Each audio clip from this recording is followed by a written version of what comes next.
Hey y'all, Jodiesue says that her cat has a litter allergy. Litter allergies are very uncommon, especially for the cat to actually keep them because it is actually the clay and fragrance they're allergic to, not the litter itself.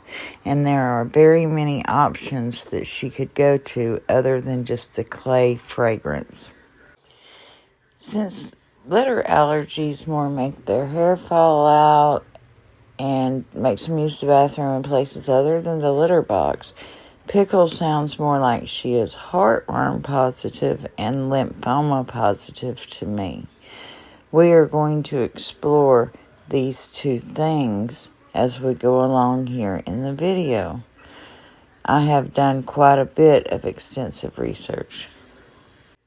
If it was only a litter allergy, the vet would prescribe and say, well, use a ceramic or metal litter box and also just change the type of litter you're using to shredded paper, to walnut shells, to the pretty litter that's the silica gel, to pine litter.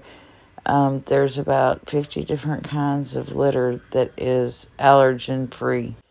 All vets say that it's not the litter itself that cats are allergic to, it's the dust that they stir up, the fragrances that are added to a cat litter to control the unpleasant litter box odor, or mold from just leaving it down and letting the cats just go and go and go.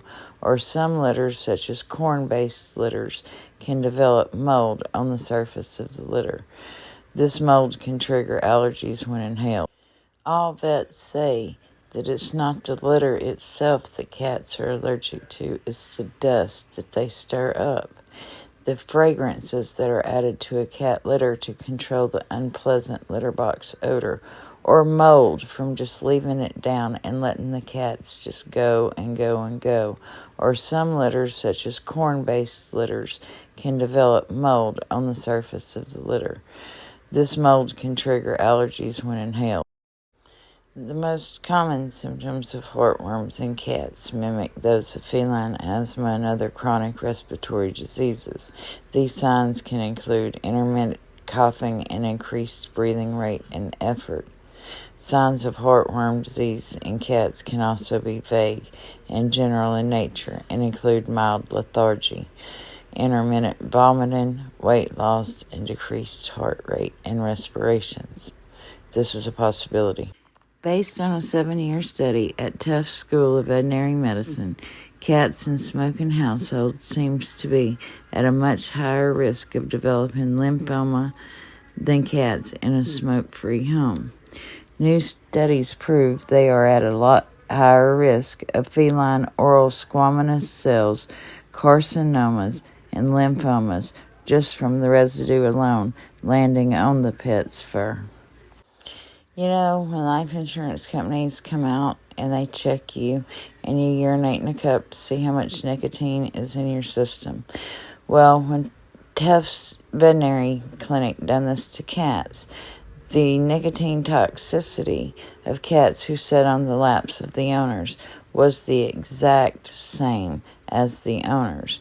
And they found that cats were dying from the third-hand smoke from them licking their fur and furniture.